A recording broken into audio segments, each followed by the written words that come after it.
जनताको बलिदानपूर्ण लामो सङ्घर्षबाट प्राप्त उपलब्धिलाई उल्ट्याउने कोसिस हुँदैछ। म आज विशेष समय लिएर आम नेपाली जनतालाई यो भन्न सम्मानित रोस्टममा उभिएको छु कि अब हामीले एकातिर सरकारका गलत क्रियाकलापका विरुद्ध र अर्कातिर प्रतिगामी चलखेलका विरुद्ध एकैसाथ जुझ्नुपर्ने विशिष्ट स्थिति सिर्जना भएको छ। सरकारको व्यथिति, अविवेक र असफलताले जनतामा व्यवस्थाप्रति नै मोहभङ्ग बढाउँदै लगेको छ। 8 महिना अघिसम्म देशमा त्यस्तो ठुलो असन्तोष थिएन। माइतीघर मण्डला पनि लगभग खाली हुँदै थियो। तर आज मिटर ब्याज पीडितले सिडिओ अफिस भित्रै आत्महत्या गर्न खोजेका समाचार पढ्नु परेको छ। गुठी पीडित जनता 100 किलोमिटर छिचोलेर आफ्ना पीडा सुनाउन काठमाडौँ आइपुगेका छन्। लघुवित्त पीडितका समस्या अझ बल्झिएका छन्। सहकारी पीडित थप पीडित भएका छन्। देशभरका सामुदायिक विद्यालयका शिक्षक चक र डस्टर छाडेर राजधानी केन्द्रित आन्दोलनमा उत्रिएका छन्। दुग्ध उत्पादक किसान हुन् वा तरकारी उत्पादक, निर्माण व्यवसाय हुन् वा उखु किसान, दलित हुन् वा महिला, म सबैलाई आज आन्दोलनमै देखिरहेको छु। मलाई लाग्छ हामी सबैले स्थिति अलि जटिल छ भन्ने महसुस गरेकै छौँ। सरकारमा बसेका साथीहरूलाई मेरो प्रश्न छ, हरेक वर्ग र समुदायले अब आन्दोलन बाहेक अरू विकल्पै देख्न छाडेको हो? सरकारले जनतासँग संवाद गर्ने सामर्थ्य गुमाएको हो कि संवाद गर्नै नचाहेको हो? जनताको नजरमा सरकारको विश्वसनीयता र सरकारसँग संवादको औचित्य नै समाप्त भएको हो? सरकारको विश्वसनीयता सकिएकै देखेर आज पुरातनपन्थी राजतन्त्रवादी हौसिएका छन्। वर्षौंसम्म बन्द कोठामा समेत राजतन्त्र पुनर्स्थापनाको सपना देख्न डराएकाहरू आज सडकमै ओर्लिएका छन् र सडकबाटै राजतन्त्र पुनर्स्थापनाको चुनौती दिन थालेका छन्। राजावादीहरूको यो चहल पहलका पछाडि सङ्गठित प्रयास छ भन्ने कुरा हामीलाई थाहा छ।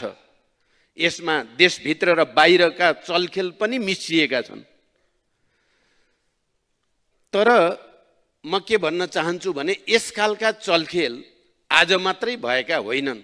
नेपालमा यस्ता चलखेलहरू हिजो पनि थिए, अस्ति पनि थिए। तर अहिले चाहिँ यो अचानक वृद्धि किन भयो? प्रश्न मुख्यतः यहाँ रहेको छ।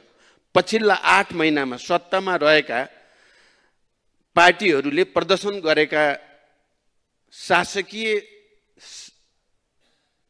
शैली र त्यसबाट उत्पन्न असन्तोष नै यसको मूल कारण हो भन्ने बुझ्न अब कठिनाई छैन।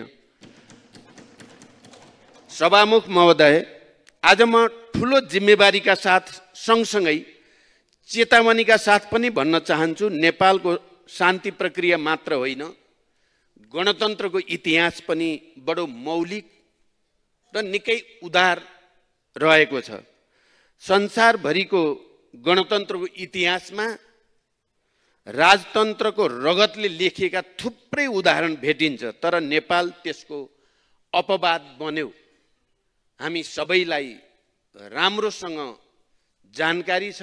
त्यो हाम्रो मौलिकता, हाम्रो उदारताको एउटा प्रमाण थियो। पूर्व शाही परिवारमाथि हिंसाको कुरा त परेको कुरा हो। निर्वासन समेत नतोकी पूर्व राजालाई तत्कालका लागि सुरक्षित बस्ने ठाउँ समेत दिएर नेपालमा गणतन्त्रको इतिहास लेखिएको हो भन्ने कुरा हामी कसैले बिर्सिन हुँदैन। यो इतिहास क्रान्तिको मजबुरी थियो भन्ने भ्रम कसैलाई लागेको छ भने त्यो निकै ठुलो भ्रम मात्रै हुनेछ र यसले उदारतालाई कमजोरी ठानियो भने इतिहास फेरि निकै निर्मम भएर प्रस्तुत हुन सक्छ भन्ने कुरा हामी सबैले हेक्का राख्न जरुरी छ। गणतन्त्रका लागि यो देशका लगभग हरेक ढुङ्गामा जनताको रगत बगेको छ। हामी कसैले नबिर्सौँ। क्रान्तिको इतिहास पढ्नुहोस्, गणतन्त्रको जग कति फराकिलो छ। सीमित माओवादीले उठाएको बन्दुकको कारण होइन। गणतन्त्र यो देशका सबैभन्दा सीमान्त वर्ग, जाति, क्षेत्र, लिङ्ग, समुदाय समग्रको त्याग र बलिदानको परिणामको रूपमा आएको हो। यो हेक्का हामी सबैलाई रहोस्। सार्वभौम भइसकेको नेपाली जनता फेरि रैती हुन्छन् भनेर सोचियो भने त्यो भन्दा ठुलो भ्रम अरू केही हुनै सक्दैन। हिजो गणतन्त्र माग्दा टाउकाको मोल तोकिएको थियो राजतन्त्र अन्तर्गत। अहिले राजावादी साथीहरू सम्मानित संसदमै हुनुहुन्छ। लोकतन्त्र र राजतन्त्रको तुलना हुनै सक्दैन भन्ने कुराको यो भन्दा राम्रो उदाहरण अरू केही हुन सक्छ र? एउटा विचारका रूपमा राजतन्त्रसँग मेरा असहमति छन्, तर म लोकतान्त्रिक हकको सम्मान गर्दछु। 106 वर्ष अघि राजतन्त्र समाप्त भएको रुसमा अझै राजतन्त्रवादी पार्टी अस्तित्वमा छन्। अझै फ्रान्समा अन्तिम राजतन्त्र सकिएको 175 वर्ष भयो, अझै पनि त्यहाँ राजतन्त्र फर्काउन चाहने पार्टीहरू अस्तित्वमा छन्। सर्बिया, बुल्गेरिया, इरान, अफगानिस्तानमा पनि राजावादीहरूको ससानो उपस्थिति अहिले पनि देखिएकै छ। राजावादीहरूलाई मेरो आग्रह छ, लोकतन्त्रभित्रै आफ्नो ठाउँ खोज्नुहोस्, हामीलाई आपत्ति छैन। लोकतन्त्र जति प्रचण्डको हो त्यति नै व्यक्ति ज्ञानेन्द्र शाहको पनि हो भन्ने मान्यता हामी सबै राजनीतिक दलहरूले राखेका छौँ र हाम्रो संविधानले त्यो मान्यता स्थापित गरेको छ। यो कुरालाई कमजोरी नठानियोस्। तर लोकतन्त्रका मूलभूत सिद्धान्त नमानेर असंवैधानिक र अलोकतान्त्रिक बाटो रोजियो भने क्रान्तिले एकपटक फेरि आफ्नो शक्ति देखाउनेछ। यो चुनौती पनि म राख्न चाहन्छु। एकातिर राजावादी साथीहरू सडकमा पनि हुनुहुन्छ, सदनमा पनि हुनुहुन्छ। उहाँहरूका उद्देश्य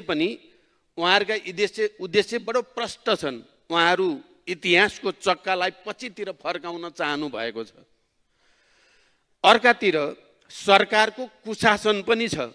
लोकतन्त्रलाई जति ठुलो चुनौती बाहिरबाट छ, सत्तासीन साथीहरूको कुशासनले व्यवस्थाभित्रैबाट लोकतन्त्रलाई त्योभन्दा बढी चुनौती दिइरहेको छ भन्ने कुरालाई पनि हामीले बिर्सिन हुँदैन।